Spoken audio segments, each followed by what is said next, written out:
What's up, dude? What's up? Welcome to the Local Pickup. I am Chris Gervais. I am Chris Gervais. And we are the Local Pickup. We are Jason Broadwater. We are Jason Broadwater. This is a 1970s Penco. Yes, I said it, Penco. Penco. You might have thought, the heck is Penco? that's what you're thinking. What the heck is Penco? Or you might have been thinking, no, dude, that is a Gibson ES335. Well, you would have kind of been right. This is... No matter what you said. No matter what you said, yeah. Whatever you said would have been spot on. We believe in whatever you said. Actually, scratch that from the record. We're not responsible for the content of this. Some of you may have said things that we agree with, but we can neither confirm nor deny. Okay, so this was made in the 70s in Japan by the same company that owned Ibanez. Ibanez... What's the name of that company?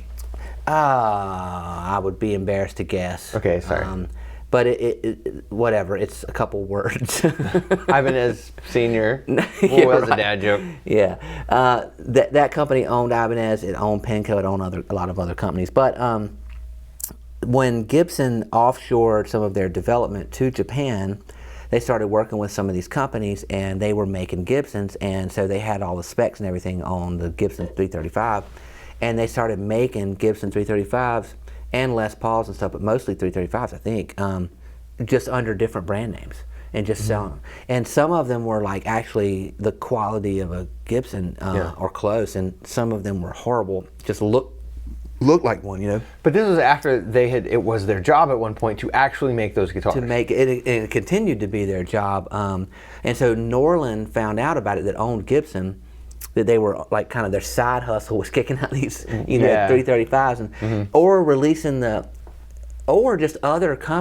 manufacturers were just copying it by reverse engineering it. But there was just nobody could stop them from just making a guitar that looked exactly like it. And they would make up a brand where they could make it look like it said Gibson from a distance. Yeah, that's crazy. I mean, the history of guitars has, well, in my lifetime at least, been about all these other random companies making guitars that are just like the ones that are famous. Right. But it is kind of crazy that someone who was already making those for Gibson and was stuff also doing it. Yeah. And some other companies weren't involved in the original contract and then were just making them. So it just became a Wild West scenario, right?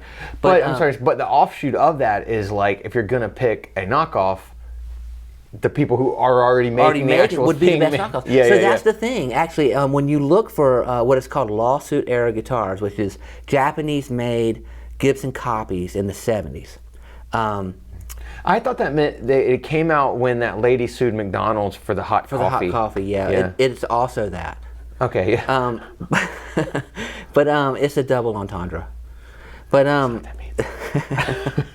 yeah, it means when it's also about the lady at McDonald's. Oh, that's what that word means. Well, I'm a fan of double entendres. Yeah, right. So the higher end lawsuit era guitars are ones that were made by the manufacturers that were making Gibsons. The lower end lawsuit era guitars are just companies that were just trying to get in on the craze and were just copying it from a distance, reverse engineering, copy from a distance. But Penco was in the kind of upper mids on that. They were making higher end guitars that were not as high end as a Gibson, but they weren't just garbage, They have good pickups, they're humbucker pickups. They've got, the bridge system is just like a Gibson pretty much. I mean, with the adjustable bridge, the tailpiece, you've got the inlays. The neck profile is just like a 335. It's actually really great. I mean, it's one of the things 335 is known for. It's just how great the neck is. And the tuning pegs work fine. I mean, there's no complaints there. It's closed back machine tuners that work well. And it's got, the standard configuration where you have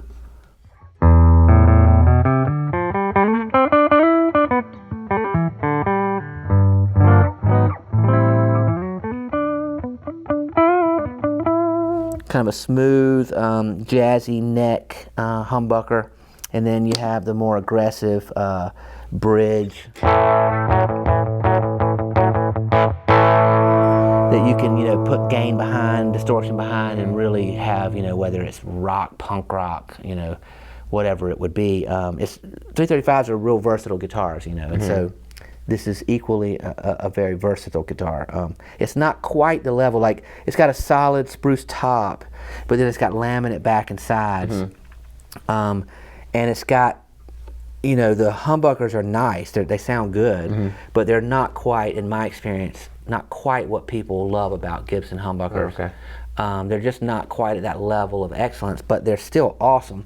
And it's a 1970s walnut. It's a cool guitar, man. It's like, and it's a fraction of the price of what a Gibson 1970s, ES 335 would cost.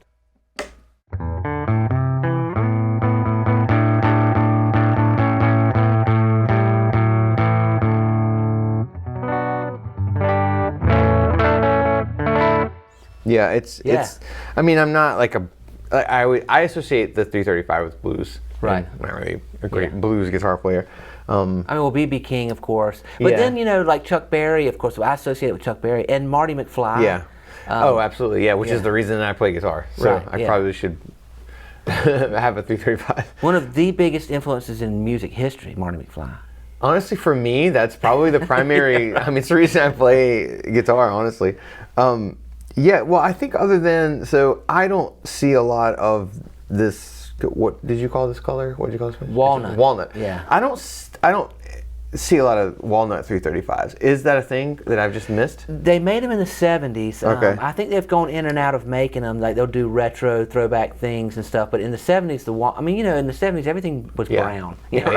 Like so they had to make a brown guitar, and it was a real popular version. Of course, the red is the classic. Yeah.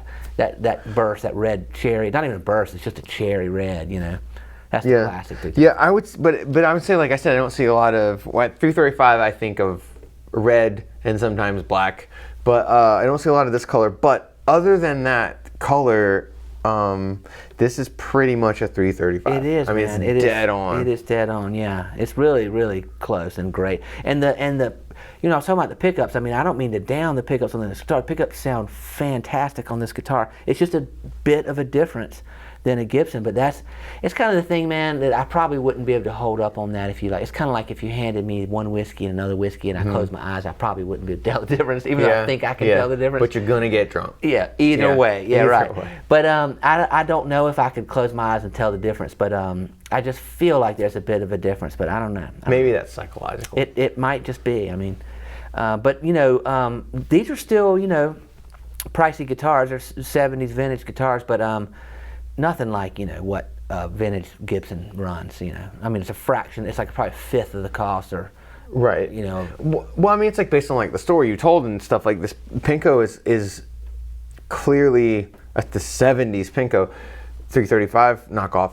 It's not the same thing as when you go to the pawn shop and there's that guitar brand you've never even heard of. Right, it's a knockoff of a Les Paul or Strat or whatever. This is not quite that. Yeah, this was involved in a much more elaborate scheme around making knockoff guitars. Yeah, right. For whatever that means. Yeah, right. It was an operation that had to get shut down. Right, yeah. But like I said, that's the thing. I mean, it's like if you want a 335, those are very expensive guitars. If you want them from the 70s, they're very expensive. Absolutely. Here's this company that knew they had the secret family recipe. Yeah, right. And were making them, and also decided to make knockoffs, which is. And it's kind of cool when you know the history and stuff to just have something different, Yeah, like and that company's lack of ethics. Yeah, right. Yeah. Yeah.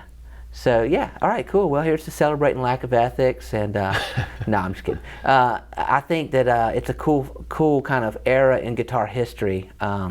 These kind of lawsuit guitars, and you'll hear that a lot of it. Some people are real strict about applying that term to only the company that got sued by Norlin in like 1977 or whatever, which was a part of Ibanez.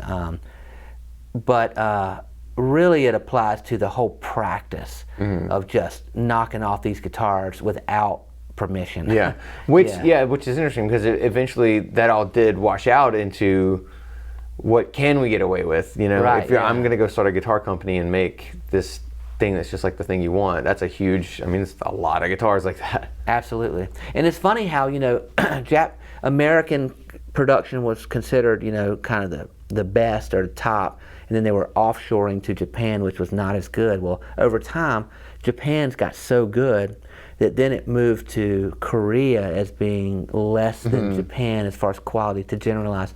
Then it became, well, Korean production got so good that you had to go into like Indonesia, where you had like, so it's funny. made in Indonesia. Because now people be like a Gretsch that's made in Korea from a certain time period, people brag about the fact that it was made in Korea versus Indonesia. Yeah, yeah. You know what I mean? It's like they just kept getting, it's like anything, you have an industry, it's the same guys, pretty people that are creating these businesses. They know each other, they work together, it's a small pond once you get into it.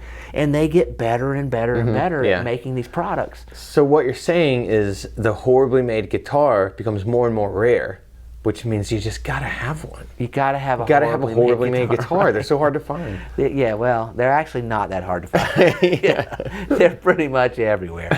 But yeah, it has changed, and it's you can't take fixed notions about like a country and apply them to a guitar. It's all about a time in history when a country was young in their manufacturing, they're using cheap labor, they don't really have quality control, and so they're putting out garbage, and that's what makes them cheap. Well, then all of a sudden they have quality control, they have experience, they have good labor, they have, well, they're not cheap anymore, They have to move it somewhere else. Yeah. Yeah, I would say guitars more than most industries where you have the most iconic thing, the items that everyone wants, and then down here there's these people making bootleg knockoff versions. That situation in guitars is not so simple. There's a lot of different levels to that. Absolutely. Well, cool. So that is the 1970s Penco lawsuit era Gibson 335 knockoff, and in walnut. So it's pretty cool guitar. And again, the neck on that thing, man, it's a pleasure to play. Absolute pleasure to play.